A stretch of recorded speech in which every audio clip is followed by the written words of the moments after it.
प्रयागराज से इस वक्त बड़ी खबर सामने आ रही है। मदरसा जामिया हबीबिया सील किया गया है। बगैर मान्यता चल रहा था मदरसे में चल रही नकली नोट फैक्ट्री और यहां पर देखिए इसको लेकर के एक्शन लिया गया है। बड़ी खबर आपको बता रहे हैं, सील किया गया है मदरसा को और बताया जा रहा है कि मदरसा जामिया हबीबिया सील कर दिया गया है और यह एक्शन बगैर मान्यता चलने की वजह से मदरसे को सील किया गया है। मदरसे में चल रही थी नकली नोट की फैक्ट्री। हिंदुओं के खिलाफ भड़काऊ साहित्य भी यहां से मिला है। आरएसएस को बताया जा रहा था आतंकी संगठन और इसके कई साक्ष्य यहां पर मिले हैं। तो इसके बाद ये कार्रवाई हुई है और सील कर दिया गया है मदरसे को। ये बताया जा रहा था बगैर मान्यता ये मदरसा संचालित था, जिसके बाद ये एक्शन लिया गया है। मदरसे में नकली नोट की फैक्ट्री भी चल रही थी। तो देखिए साफ तौर पर जो भी चीजें यहां से बरामद हुई हैं, इसके बाद ये माना जा रहा है कि यहां पर हिंदुओं के खिलाफ भड़काऊ साहित्य भी मिले हैं। गुफरान हमारे साथ फोन लाइन पर जुड़ गए। गुफरान, देखिए जिस तरीके से ये बड़ी जानकारी मिल रही है, मदरसा जामिया हबीबिया सील कर दिया गया है, क्या कुछ इस एक्शन में? बिल्कुल, देखिए जो मदरसा जामिया हबीबिया है, जहां पर पिछले दिनों नकली नोट की फैक्ट्री पकड़ी गई थी और बाद में वहां पर आरएसएस और हिंदुओं के खिलाफ जो भड़काऊ साहित्य बरामद हुए थे, उसके बाद वहां पर जांच एजेंसियां पहुंची थी, जांच पड़ताल की गई थी, तो जिसमें पाया गया था कि मदरसा की मान्यता नहीं है और जो पूरी बिल्डिंग बनी है उसका कोई लीगल जो है अनुमति नहीं ली गई है। यानी इलीगल तरीके से वो पूरी बिल्डिंग जो है वो बनाई गई थी और इसी को आधार मानते हुए आज प्रयागराज विकास प्राधिकरण की जो टीम है उसने वहां पर नोटिस चस्पा करते हुए सील कर दिया है और मदरसे के भीतर जो लोग भी रह रहे थे, चाहे कर्मचारी की बात करें या फिर जो छात्र रह रहे थे, उन सभी को मदरसे के बाहर कर दिया गया है। पुलिस और प्रशासन की टीम भी इस पूरी कार्रवाई के दरमियान मौजूद रही है। सीधे तौर पर कह सकते हैं कि जिस तरीके से मदरसे में अनैतिक गतिविधियां चल रही थी, देश विरोधी गतिविधियां चल रही थी, उसके बाद से जांच एजेंसियां जो है लगातार इस पूरे मामले को लेकर के पड़ताल कर रही थी और एक के बाद एक जो नए खुलासे हो रहे थे, उसके बाद ये माना जा रहा था कि एक्शन होगा और अब वो एक्शन देखने को मिल रहा है। कई साहित्य की चीजें भी प्राप्त हुई है गुफरान, जिसमें कई कहा जा रहा है कि हिंदुओं के विरोध में चीजें यहाँ पर भड़काऊ तौर पर यहाँ पर पेश की गई थी।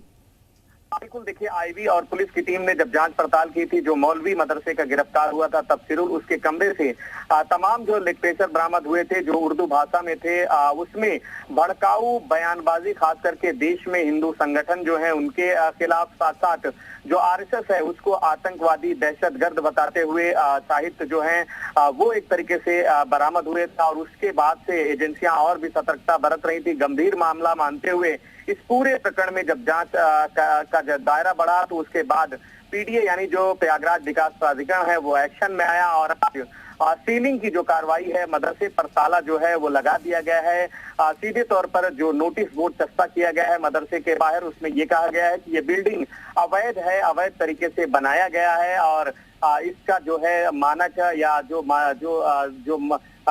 अनुमति ली जानी चाहिए थी वो अनुमति नहीं ली गई है। इस लिहाज से इसको सील किया जा रहा है। अगर यहाँ पर सील की कोई कार्रवाई को कोई चैलेंज करता है या फिर तोड़ने की कोशिश करता है, मदरसे को खोलने की कोशिश करता है, तो उसके खिलाफ विधिक यानी कानूनी कार्रवाई की जाएगी। तो सीधे तौर पर मदरसे के खिलाफ। गुफरान, इसके अलावा देखिए साफ तौर पर जिस तरीके से आरएसएस को आतंकी संगठन बताना, इसके अलावा एक और यहाँ पर मामला सामने आया विदेशों से फंडिंग को लेकर के भी, इसको लेकर के भी क्या कुछ खुलासा हो पाया है?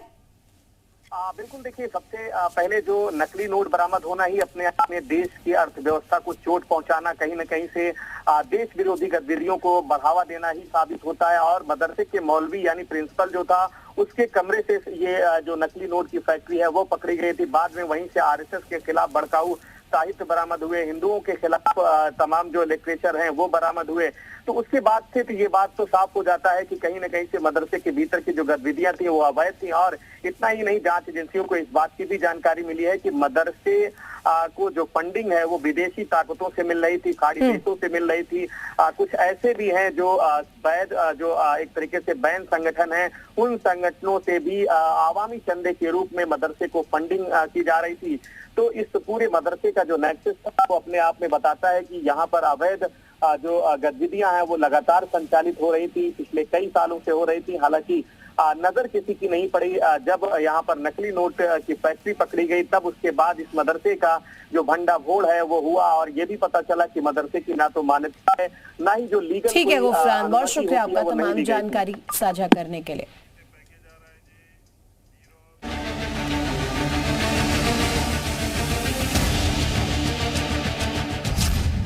नोट फैक्ट्री वाले मदरसे में हेट स्टडी, संघ के खिलाफ बड़ी साजिश की फैक्ट्री, प्रिंसिपल की कब्र से भड़काऊ साहित्य बरामद, आरोपी प्रिंसिपल की अब आएगी शामत। प्रयागराज का मदरसा जामिया हबीबा मस्जिद आजम जाली नोट छापे जाने के मामले में जांच के दायरे में है। जांच एजेंसियों को मदरसा में छापेमारी के दौरान राष्ट्रीय स्वयंसेवक संघ के खिलाफ नफरती प्रोपेगेंडे से जुड़ी कई किताबें मिली हैं। ये हेट स्टडी मटेरियल मदरसे के प्रिंसिपल मौलवी मोहम्मद तफसीरुल के कमरे से बरामद किया गया है। भड़काऊ साहित्य बरामद, उर्दू भाषा में मिले इस भड़काऊ साहित्य का नाम है आरएसएस मुल्क में सबसे दहशतगर्द तंजीम, जिससे संघ के बारे में कई भड़काऊ लेख लिखे गए हैं। देश में हुए कई आतंकी घटनाओं का भी साहित्य में जिक्र है। हम इस वक्त जामिया हबीबिया मदरसे में हैं जो प्रयागराज के अतरसुइया इलाके में है। कुछ दिनों पहले यहाँ पर नकली नोटों का जो जखीरा है वो पकड़ा गया था और यहीं पर नकली नोट बनाई जा रही थी और अब यहाँ से एक जो साहित्य बरामद हुआ है उर्दू में लिखा है। आरएसएस के खिलाफ इस साहित्य में तमाम बातें लिखी गई हैं, खास करके भड़काऊ जो लेख होते हैं वो लिखे गए हैं। इसका मकसद आखिर क्या है, ये तमाम पहलुओं को जानने के लिए पुलिस की जो टीमें हैं वो भी यहाँ पर पहुंची हैं, जांच एजेंसियां भी यहाँ पर पहुंची हैं। मदरसे के जो जिम्मेदार हैं उनसे इस संबंध में पूछताछ की जा रही है, जिसके बाद जांच एजेंसियां तहकीकात में जुट गई हैं। क्या मदरसे में नकली नोट छापने के अलावा और भी साजिशें जारी थी? क्या नफरती किताबों के जरिए बच्चे का ब्रेन वॉश किया जाता था? क्या मदरसे में बच्चों को हेट स्टडी कराई जाती थी? क्योंकि मदरसे में अच्छी खासी संख्या में बच्चे पढ़ाई करते हैं। इस मदरसे में हॉस्टल सुविधा भी उपलब्ध है। इस मदरसे में उत्तर प्रदेश ही नहीं कई राज्यों के बच्चे पढ़ाई के लिए आते हैं। इसी बीच सामने आया कि मदरसे में विदेशों से फंडिंग को लेकर आईबी और एनआईए भी जांच कर रही है।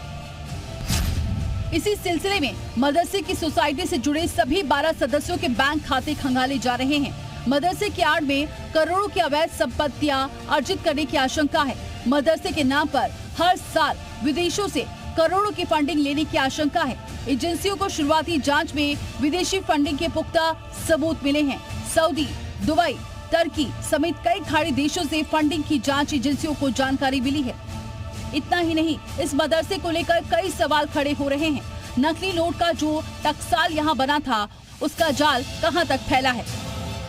दरअसल इस मदरसे में उड़ीसा, बंगाल, बिहार समेत यूपी के बच्चे पढ़ते थे, तो क्या यहाँ छपे नोटों को इन राज्यों में खपाया जा रहा था?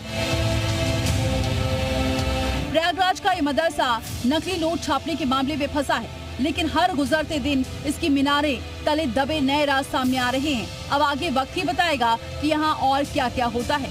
मोहम्मद गुफरान, प्रयागराज, जी मीडिया।